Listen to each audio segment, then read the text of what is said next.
Good morning, ময়ূরিকা লাইফস্টাইলের আরেকটা নতুন ব্লগে তোমাদের সবাইকে স্বাগত। যারা ফেসবুক পেজ থেকে দেখছো তারা একটা ফলো করে দিও, আর যারা ইউটিউব থেকে দেখছো তারা সাবস্ক্রাইব করে দিও। সকালটা তো শুরু হয়েছে এইভাবে, ওয়েদারটা ভীষণই সুন্দর। সকালের দিকে অবশ্য ওয়েদার সুন্দরই থাকে, সেটা বলার অপেক্ষা রাখে না। ওই যত বেলার দিকে হয় তত হয়তো রোদটা প্রখর থেকে প্রখরতর হয়। আর এই যে আমার বাগান, গাছগুলো কিন্তু অনেকটা বড় হয়ে গেছে। আর হ্যাঁ, আমি কিন্তু প্রায় 3-4 মাস পর আজকে আবার ব্লগ শ্যুট করছি। ভালো লাগছে। এই কটা মাস আমার এত সমস্যা ছিল যে ব্লগ করব সেই উপায়টা ছিল না। চলো তোমাদের আরেকটা জিনিস দেখিয়ে দিই। এই গাছটাকে বলে রেন লিলি। এটা কিন্তু আমি কিনে এনেছি, কিন্তু অদ্ভুত ব্যাপার, এই গাছটি আমাদের বাগানে কালকেই আমি দেখেছি। এই দেখো, এটা আরেকটা রঙের রেন লিলি। এটা আমি কিনে এনেছি আর এটা বাগানে নিজের থেকে হয়েছে। কি সুন্দর না? কালকে সেই জন্য তুলে এনে টবে দিয়ে দিয়েছি। টবে দেখতে ভালো লাগবে। আর এখানে ছোট্ট 9টা-12টা ফুলটি ফুটে উঠেছে। এটার একটা ডালই লাগিয়েছিলাম, দেখো কত হয়ে গেছে। তো চলো এবার আস্তে আস্তে ঘরে গিয়ে ঘরের কাজকর্ম সারবো। টেবিলের অবস্থা দেখেছো কি হয়ে আছে? আজকে প্রথমে টেবিলটা পরিষ্কার করব। তো চলো, সকাল সকাল এই কাজটা না করলে আবার সব জিনিসপত্র একাকার হয়ে যাবে টেবিলে। তো সেই জন্য আগে টেবিলটা পরিষ্কার করে মুছে নিই। তো এই দেখো, এই টেবিলটা কিন্তু সানমাইকার টেবিল, কিন্তু যেহেতু ওপরে কিছু নেই সেই জন্য এই রকম অবস্থায় দাঁড়িয়েছে।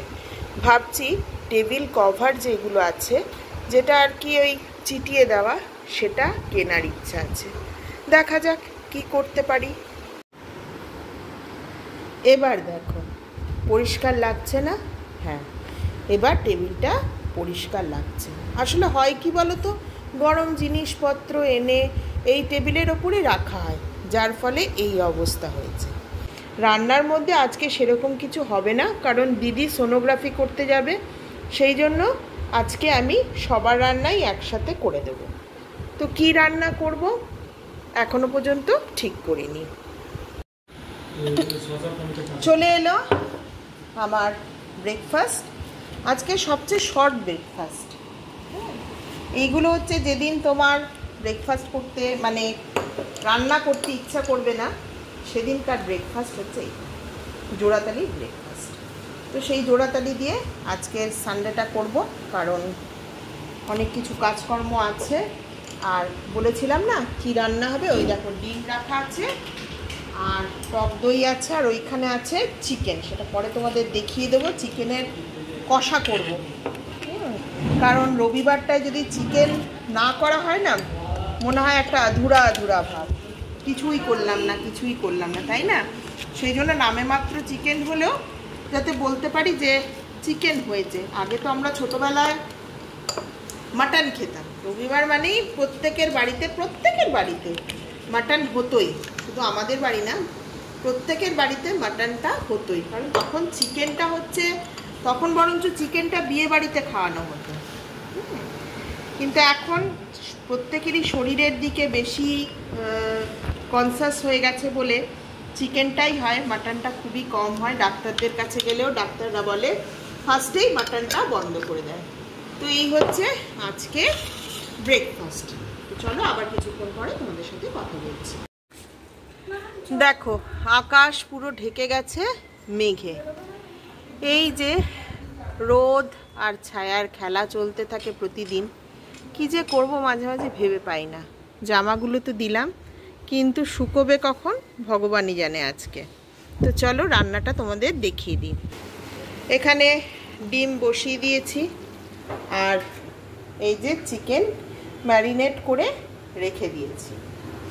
ডিমটা যেন আমি একটা ট্রিক্সে সেদ্ধ বসাই, যে ট্রিক্সটা অনেকেই হয়তো জানো। সেই ট্রিক্সটা হচ্ছে, ডিমের জলের মধ্যে যদি সাদা তেল একটু মিশিয়ে দেওয়া হয় তাহলে ডিমগুলো ফাটে না। অনেক সময় কেমন খাবলা উঠে যায় না, সেটা হয় না। কিন্তু তোমরা ট্রাই করে দেখতে পারো, কারণ খাবলা দেওয়া ডিম ওই যে খোসা ছাড়াতে গিয়ে যে উঠে যায়, ওইটা আবার আমাদের বাড়িতে কেউ পছন্দ করে না। কার পাতে ওই ডিম দেব সেই নিয়ে তখন আবার চলতে থাকে বচসা, কারণ কেউ খেতে চায় না। তখন অগত্যা যে রান্না করে তাকেই সেই ডিম খেতে হয়। আর এখানে আজকে আমি রান্না করছি, সুতরাং আমি সেটা খেতে কিন্তু নারাজ, কারণ ডিমটা আমার ভীষণ ভালো লাগে। তো সেই জন্য আজকে এই ট্রিক্সটা করে নিলাম আমি, যাতে আমিও গোটা পাই আর যারা যারা রান্না খাচ্ছে তারাও যেন গোটা পায়। তো চলো কিছুটা হয়ে যাক, ততক্ষণে আমি চাটা খেয়ে নিই।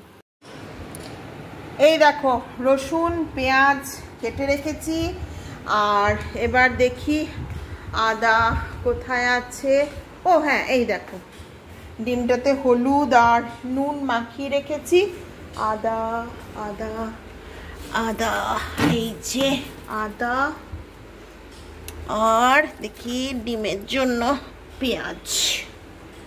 এই হচ্ছে আদা আর পেঁয়াজ। আজকে জানো তো বন্ধুরা, আমার না অনলাইন থেকে একটা জিনিস আসার কথা আছে, অপেক্ষা করছি কখন আসবে, বুঝলে। চলো এগুলোকে তাড়াতাড়ি করে কেটে নিই। এই যে আমার চিকেন কষা চলছে, আর মনে হয় লোডশেডিং হয়ে গেল। রে লোডশেডিং হয়ে গেল আমার, এখনো পর্যন্ত এইগুলো সব কাটা কুটি আছে, বাটা হয়নি। যা কি সমস্যার মধ্যে পড়লাম রে বাবা, হঠাৎ করে এই সময় লোডশেডিং। এই যে ওইটাকে পেঁপেটাকে সেদ্ধ করব, পেঁপেটাকে সেদ্ধ লাস্টে করব। কি সমস্যায় পড়লাম বলো তো বন্ধুরা। তোমাদেরকে বলেছিলাম আজকে আমার একটা পার্সেল আসবে, তো দেখা যাক, যতক্ষণ না খুলে না দেখছি ততক্ষণ তো বোঝা যাবে না জিনিসটা কেমন এসছে। এখন অনলাইনে আমার এইগুলোই ভয় লাগে, দোকানে যেমন চট করে কেনা যায়, অনলাইনে এই জিনিসগুলো আমার ভয় লাগে।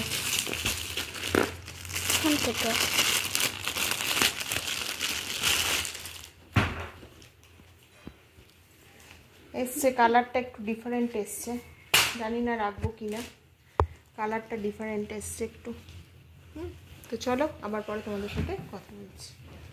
চলো তোমাদের দেখিয়ে দিই আজকে দুপুরের লাঞ্চ মেনু। লাঞ্চ মেনুতে আছে ভাত, এখানে কালকের ওল, আর আছে পালং শাক, পালং শাকের একটু ঝোল ছিল, রয়ে যায় না ফ্রিজে। আর এই যে ডিমের ঝোল করেছি লাল লাল করে, আর এখানে আছে স্যালাড, আর আজকের শো স্টপার কষা, চিকেন কষা। এই হচ্ছে আজকের লাঞ্চ মেনু।